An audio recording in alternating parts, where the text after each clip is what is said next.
The Hokie Bike Hub serves as a learning laboratory. We teach people how to perform repairs and maintenance on their own bicycles. The Hokie Bike Hub is a component of the Sustainable Transportation Department, and under Sustainable Transportation we inform people of their transportation options but also encourage them to get around via any transportation mode that's not driving alone.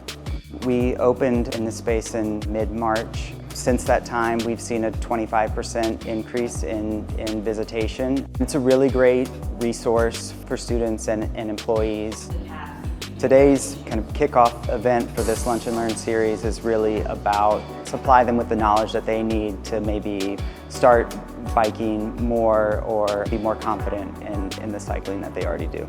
It's important to make sure you're dressed in a way that's appropriate for the weather, but also so that you're taking measures to kind of protect yourself, so you're being safe out there. So things like wearing a helmet, one that's properly fitted, but also wearing some kind of reflective clothing, bright clothing, so that you can be seen.